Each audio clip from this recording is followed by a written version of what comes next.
नमस्कार, स्वागत है आपका इन लाइव 24 न्यूज़ चैनल के सुबह के समाचार में। तो चलिए शुरुआत करते हैं देश से जुड़ी खबरों से।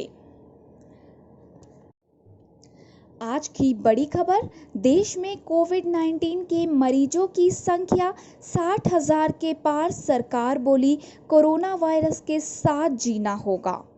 देश में कोविड-19 से संक्रमित लोगों की संख्या में लगातार हो रही वृद्धि के बीच केंद्रीय स्वास्थ्य मंत्रालय ने शुक्रवार को कहा कि लोगों को अब कोरोना वायरस के साथ जीना सीखना होगा।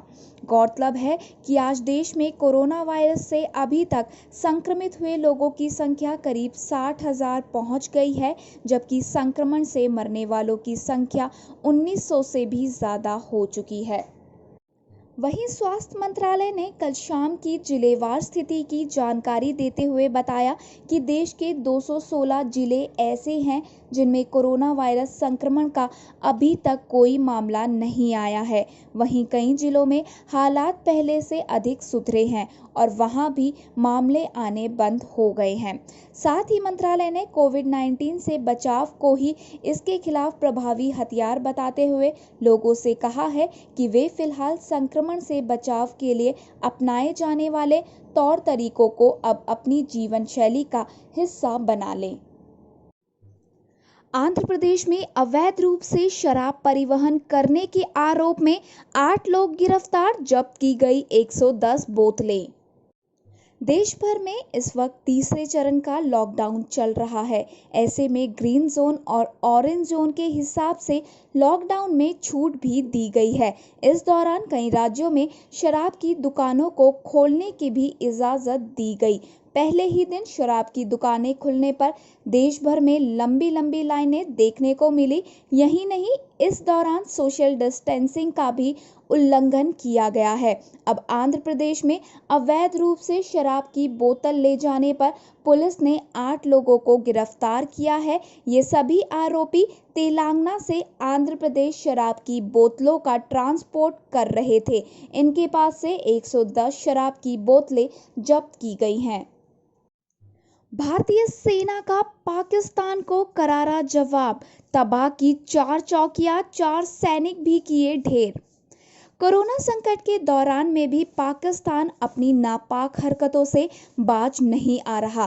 पाकिस्तानी सेना ने पूंछ सेक्टर में शुक्रवार को सुबह से देर शाम तक नियंत्रण रेखा पर भारतीय सेना की अग्रिम चौकियों और रिहायशी क्षेत्रों में जमकर गोलाबारी की। इस गोलीबारी का जवाब देते हुए भारतीय सेना ने 4 पाक सैनिकों को मार गिराया। इसके अलावा भारतीय सेना की जवाबी कार्रवाई में पाकिस्तान की 4 चौकियां पूरी तरह से तबाह हो गई हैं।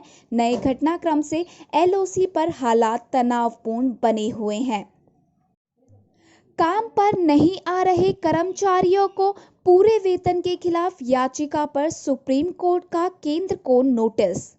लॉकडाउन के दौरान विशेष अनुमति में चल रहे उद्योगों में काम पर न आने वाले कर्मचारियों को पूरा वेतन देने के खिलाफ याचिका पर सुप्रीम कोर्ट ने केंद्र सरकार और अन्य को नोटिस जारी किया है। कंपनी की याचिका में लॉकडाउन के दौरान कर्मचारियों को पूरा वेतन देने की केंद्र की अधिसूचना को चुनौती दी गई है। न्यायमूर्ति अशोक भूषण की अध्यक्षता वाली 3 सदस्यीय पीठ ने वीडियो कॉन्फ्रेंसिंग के जरिए टेक्नोमिन कंस्ट्रक्शन लिमिटेड कंपनी की याचिका पर सुनवाई करते हुए याचिका में प्रतिपक्षी बनाई गई केंद्र सरकार व 2 अन्य पक्षों को नोटिस जारी किया है। याचिका के मुताबिक जिन उद्योगों ने विशेष अनुमति के बाद काम शुरू किया है, वहां कई कर्मचारी केंद्र की अधिसूचना का फायदा उठाकर काम पर नहीं आ रहे। ऐसे में कंपनी को काम पर नहीं आने वाले कर्मचारियों को पूरा वेतन देने के लिए बाध्य नहीं किया जाना चाहिए। कंपनी ने सरकार की अधिसूचना को भेदभाव वाली बताते हुए कहा कि जो कर्मचारी ड्यूटी पर आ रहे हैं और जो काम पर नहीं आ रहे, उन्हें एक समान दर्जा कैसे दिया जा सकता है। ऐसे करने से काम पर आने वाले कर्मचारियों के साथ अन्याय और भेदभाव होगा। याचिका में कहा गया है कि काम पर नहीं आने वाले कर्मचारियों के वेतन में कटौती की इजाजत होनी चाहिए। टेक्नोमिन कंस्ट्रक्शन कंपनी का कहना है कि जो कर्मचारी काम कर रहे हैं वे पूरा वेतन लेने के हकदार हैं, लेकिन जो काम नहीं कर रहे उन्हें 30% ही वेतन मिलना चाहिए। बाकी की भरपाई बीमा निगम या सरकार कर सकती है। गृह मंत्री अमित शाह के निर्देश पर अहमदाबाद गए एम्स के director doctor Randeep Guleria. Corona virus के संक्रमण के कारण गुजरात में बिगड़ती स्थिति के मद्देनजर केंद्र सरकार के निर्देश पर एम्स के निदेशक डॉक्टर रणदीप गुलेरिया और मेडिसिन विभाग के डॉक्टर मनीष सोनेजा अहमदाबाद गए हैं। उन्हें एयरफोर्स के विशेष विमान से अहमदाबाद ले जाया गया है।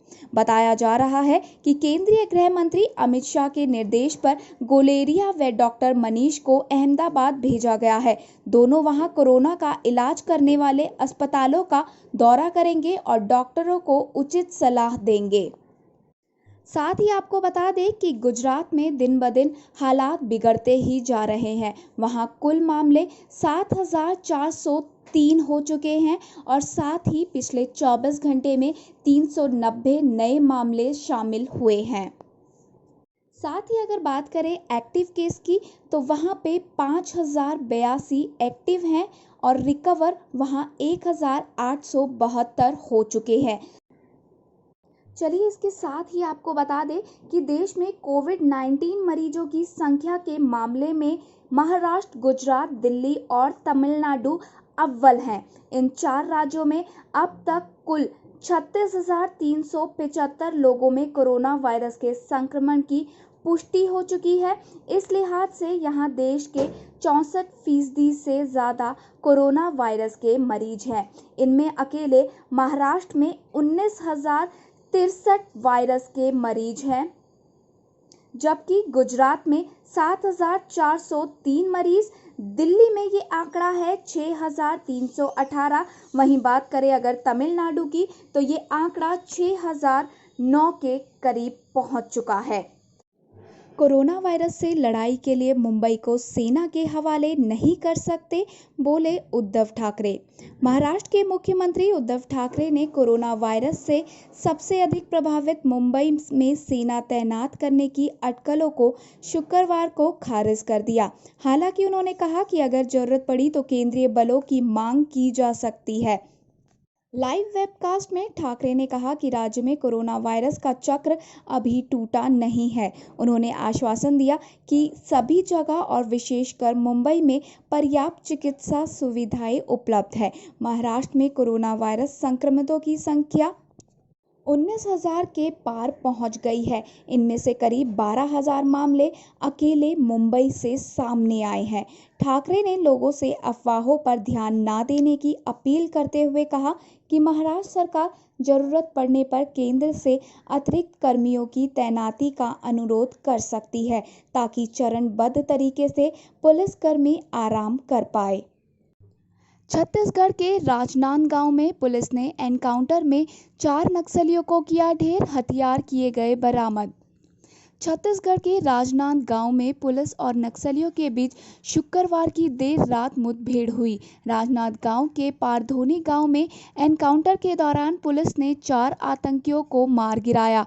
हालांकि इसमें एक जवान ने अपनी जान भी गंवा दी।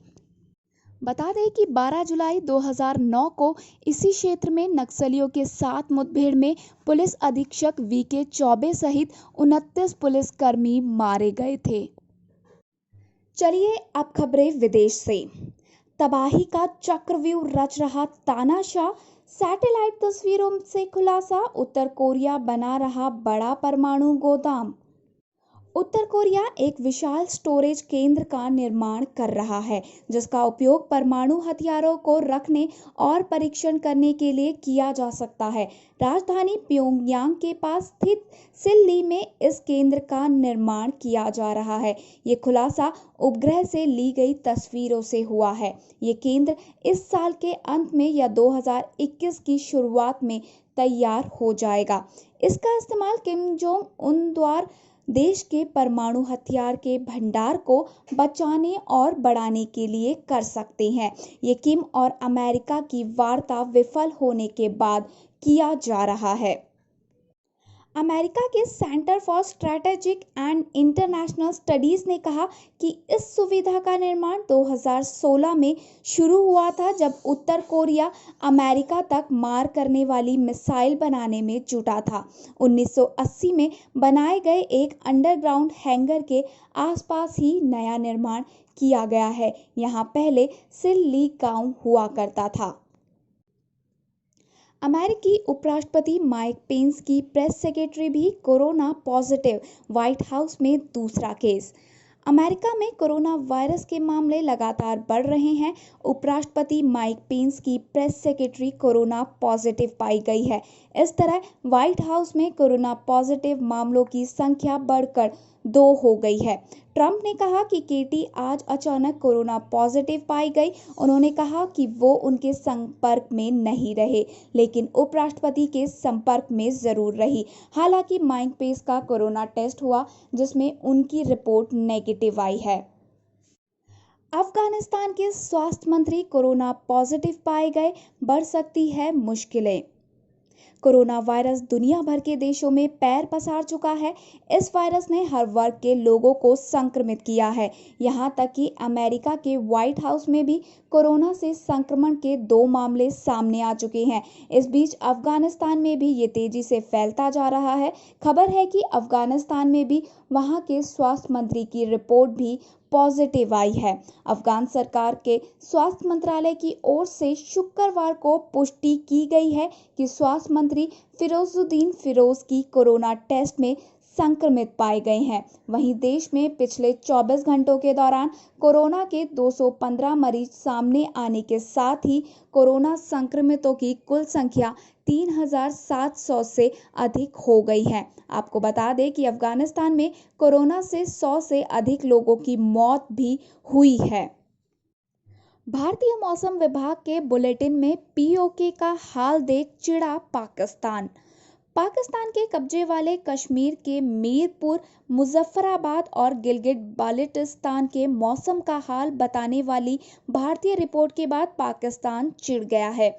पाकिस्तान ने इसे कानूनी रूप से व्यर्थ कार्रवाई करार दिया और कहा कि इससे क्षेत्र की स्थिति नहीं बदली जा सकती।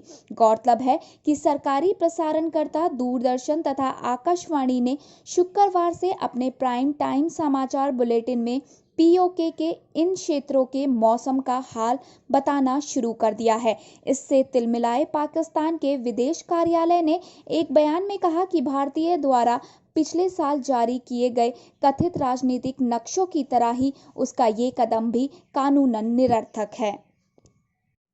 तुर्की में 1,35,000 से ज्यादा मामले, ईरान में 1 लाख से भी अधिक केस। तुर्की में कोरोना वायरस के 1,35,569 मामले सामने आए हैं, जबकि ईरान में अब तक 1,04,691 मामलों की पुष्टि हो गई है। तुर्की में अब तक 3,689 लोगों की मौत हो चुकी है।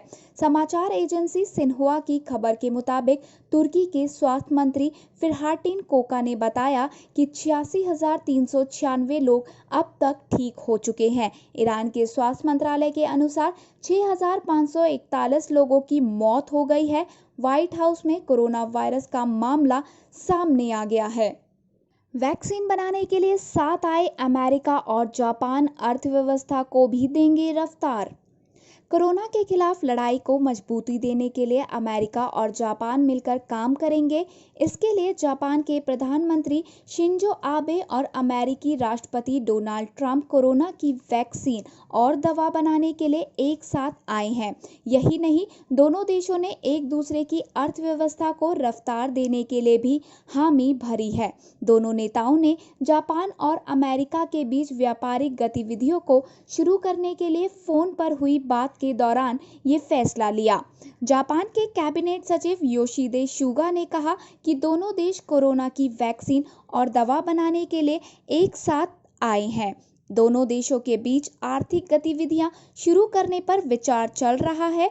इसी कड़ी में जापान के स्वास्थ्य मंत्रालय ने बृहस्पतिवार को अमेरिकी कंपनी जीलीड साइंसेज की एंटीवायरल दवा रेमडेसिविर को संक्रमित मरीजों के इलाज में प्रयोग करने की अनुमति दे दी। जापान में कोरोना के करीब 15,800 मामले हैं और 580 लोगों की मौत अब तक हो चुकी है। धन्यवाद। आज के लिए बस इतना ही। आगे की और खबरों के लिए बने रहिए हमारे साथ इन लाइव 24 न्यूज़ चैनल में। और अगर आपको हमारी ये वीडियो पसंद आई हो तो प्लीज़ लाइक और दोस्तों के साथ शेयर करना ना भूलें। और साथ ही जाने से पहले हमारे चैनल को सब्सक्राइब ज़रूर करें।